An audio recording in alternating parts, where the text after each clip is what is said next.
Petr Yan dominou absolutamente o Merab em uma das maiores zebras dos últimos tempos. Rapaziada, o que teve gente perdendo de dinheiro nessa noite, que teve de nego apostando em Pantoja, Merab, colocando em múltipla. Mano, a galera perdeu dinheiro, mano.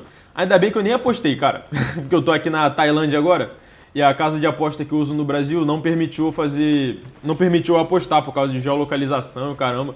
Enfim, não consegui fazer aposta nenhuma. Mas assim, livramento, né? Porque provavelmente teria perdido uma grana também.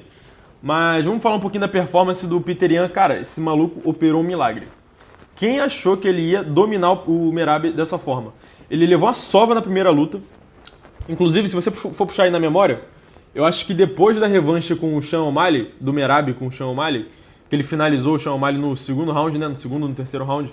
Cara, a primeira luta com o Petr Yan foi a luta mais fácil da carreira do Merab, mano. O Petr Yan não levou perigo nenhum. O Merab fez o que quis durante 5 rounds, zoando ainda, tranquilão. E agora, um tempo depois, o Petr Yan veio e pagou com juros e correção, mano. Deu uma surra no Merab. Muita gente falava que o Merab só ia perder pro tempo, né? Quando ele tivesse muito envelhecido e tal. Ou então, sei lá, numa mão salvadora, tá ligado? Esses nocaute relâmpago.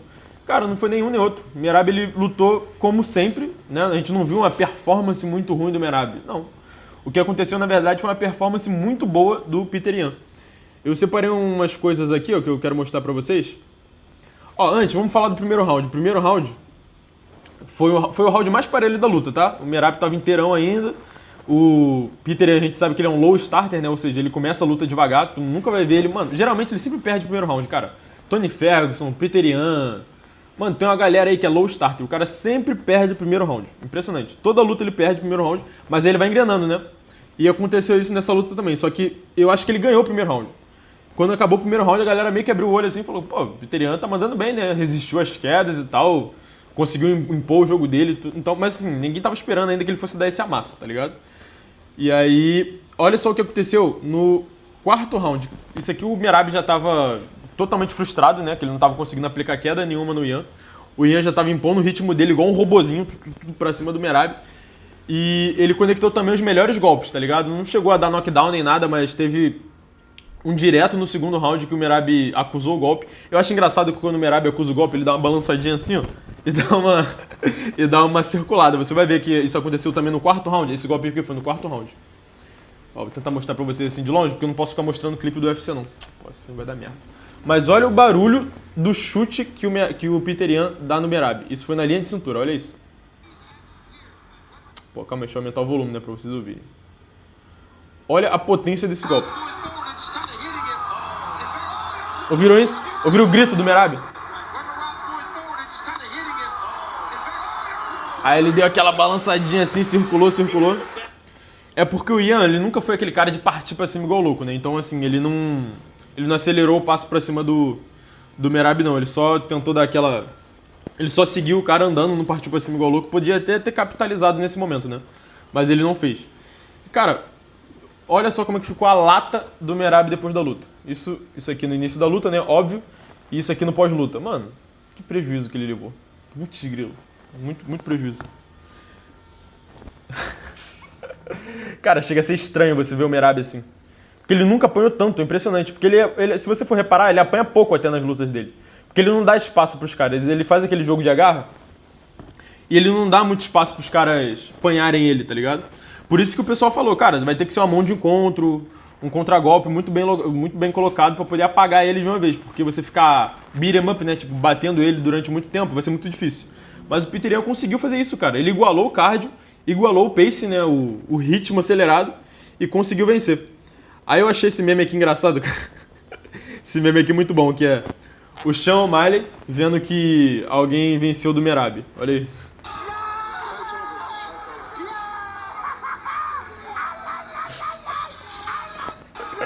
Esse daqui é o Conor McGregor, né, comemorando no TUF.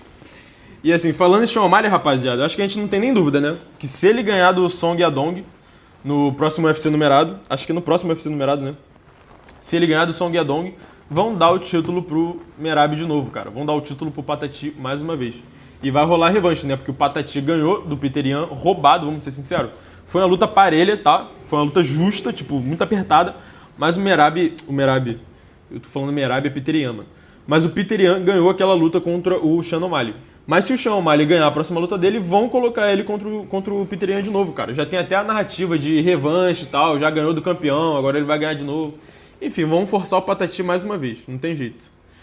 Agora falando um pouquinho das estatísticas da luta, cara. Se a gente for olhar aqui, de Merab e Peter Yan, o Merab, ele tentou, né, pelo menos, dar mais golpes, né, como sempre. Sempre que ele agarra, ele fica dando aqueles soquinhos assim que não vale de nada, mas acaba entrando na estatística, né. Então, de total strikes, né, de golpes totais, ele aplicou 156 de 341. Ou seja, ainda assim, ainda levando uma surra, ele aplicou 341 golpes, cara. Só que desses 341, de golpes significativos foram apenas 99. Sendo que do Peter Yan foram 101. Ou seja, o Peter Yan teve mais golpes significativos do que o Merab. Só que assim, golpe significativo por golpe significativo, os golpes do Peter Yan foram muito mais significativos do que o do Merab, né? O Peter Yan conseguiu balançar o Merab tanto com direto, tanto com golpe na linha de cintura, que o Merab acusou muito, ele sentiu muito a linha de cintura. E olha só, essa estatística aqui pra mim é a que mais impressiona. Takedowns, né? Quedas aplicadas. O Merab tentou 24 quedas na luta e conseguiu só 2. Uma foi braba, né? Que ele pegou o Peter Yan aqui no colinho e tal, farmou a aura dele, né? Que ele gosta lá, andou no octógono, quedou. Mas assim, o Peter Yan levantou muito rápido, tava muito treinado, cara. Muito treinado. Chamou a galera do Daguestão lá pro camp dele, o cara veio muito treinado. E, pasmem, o Peter Yan tentou 5 quedas no Merab e conseguiu 3. Ou seja, ele quedou o Merab mais do que o Merab quedou ele, mano. Cara, isso aqui é impressionante. Aí tem uma tentativa de finalização do Merab, não lembro que horas que ele tentou finalizar o Peter Yan. Mas o Peter Yan quedou mais o Merab do que o Merab quedou ele. Cara, isso aqui é impressionante. Impressionante. E que lutador que é o Peter Yan, né, rapaziada? O cara perdeu o cinturão, ele entrou numa draga sinistra. Vou até olhar o tapology dele aqui. O cara virou campeão lá em 2020. Tá? Tem 5 anos isso. Ele era muito novo, né, rapaziada? Ele chegou no alto nível muito novo. Ganhou do José Aldo. Pô, numa performance braba, tá? Aí ele perdeu pro Aljamain Sterling, pô, numa joelhada ilegal ridícula. Acho que foi a pior coisa que aconteceu na vida dele, cara, essa joelhada. Lá em 2021. Aí ele ganhou do Corey Sandhagen, beleza. Aí ele perdeu pro Sterling numa decisão dividida. Depois perdeu pro Sean O'Malley numa decisão dividida de novo. As únicas derrotas dele, cara, foram por decisão dividida. Ah, não, ele foi nocauteado. Ah, não, ele foi nocauteado numa luta amadora. Mas, pô, isso lá em 2014, numa luta amadora. Aí ele perdeu pro Magomed Magomedov também, na decisão dividida lá no início da carreira, em 2016. Mas enfim, aí ele perdeu pro Sterling dando a joelhada legal, perdeu pro Sterling de novo numa decisão dividida bem da contestável, perdeu pro Patati numa decisão dividida, mano, garfada, vamos falar a verdade. Foi uma luta dura, mas o Sean O'Malley não ganhou essa luta. Depois perdeu pro Merab numa decisão, assim, brutal, o cara foi brutalizado. E depois ganhou do Song Yadong, ganhou do Shinoka, ganhou do Daiko, também muito bem. Ganhou do Marcos Magui. Assim, Marcos Magui só entrou nessa luta aqui de cordeiro sacrificial, né? Não tinha nem necessidade de fazer essa luta aqui, mas enfim. Outra performance de gala do Peter Yan. E agora, a melhor performance da carreira dele, cara. Contra o campeoníssimo Merab Dvalishvili. Cara, impressionante esse feito aqui, tá? Ele foi um dos poucos campeões do UFC a recuperar o título depois de perder. E ele recuperou, assim, luta, pegando um cara muito mais difícil do que o José Aldo, né? Porque ele ganhou o título contra o José Aldo. E o Peter Yan e o Merab, com certeza, uma luta mais difícil que o Zé Aldo, né? Porque o Zé Aldo não tava mais no auge e tudo mais. Então, cara, conseguiu operar um milagre na carreira, passou por uma draga sinistra, muito azarado, né, cara? Essas decisões divididas aqui, teve joelhada legal, muito azar que ele pegou. Mas o cara conseguiu dar a volta por cima, mandou muito bem. E provavelmente vai lutar com o Patati mais uma vez, né? Mas é isso, rapaziada. Vídeo de hoje é isso. Não se... Ah, é aquela. O Merab, ele falou que ele não lutou no 100%, ele falou que lutou com a mão quebrada e o caramba. Vocês repararam que tá virando moda isso, né? Agora quando os caras perdem, ele fala, ah, não, é porque eu lutei muitas vezes no ano, é porque eu lutei com a mão quebrada. É a mesma coisa o Poatan. Poatan, ah, não, corte de peso muito, muito duro. Foram 4 vezes, ele lutou com a costela quebrada, não sei o quê. Fala assim, rapaziada, se for assim agora, todas as lutas agora vão ter que ser melhor de 3, né? Porque aí tu perde a primeira, na verdade tu tava zoado, aí tu luta de novo, fala que tava zoado também, o oponente tava zoado, aí vai ter que ter o tirateima, a terceira luta. Meu irmão, se tu entrou pra lutar, não vem querer dar uma desculpa, tá ligado? De falar que, tô com a mão quebrada, tava com o vírus e tal, tava com não sei o quê. Assim, se tu aceitou a luta, cara, foi um confronto legítimo, não adianta chorar, entendeu? Então, ele deu essas declarações dele aí, mas que não valem de nada, rapaziada. Acho que a gente só tem que ignorar mesmo, porque... Paciência, né? Senão daqui a pouco vai ter que ser melhor de 3, cara. Tem que tirar o tira-teima, né? Mas é isso, rapaziada. Deixa seu like aí, se inscreve aqui no meu canal, me ajuda a bater a meta aí dos 1000 inscritos. Tô com 20 inscritos, né? Pouquinho, me ajuda a bater a meta dos 1000. Deixa seu like. Me fala aí o que você acha que vai ser o futuro do Peter Yan agora. Você acha que vão lutar com... que ele vai lutar com o Patati, com o Sean O'Malley, ou você acha que ele vai lutar com o Umar Nurmagomedov, a galera aí do Daguestão? Tem gente que acha que a galera do Daguestão é favorecida, né? Não, porque o Dana White adora a galera do Khabib e tal, vai ficar acelerando os caras. Eu acho que não, tá? Eu acho que o Dana White não vai querer outro daguestanês campeão.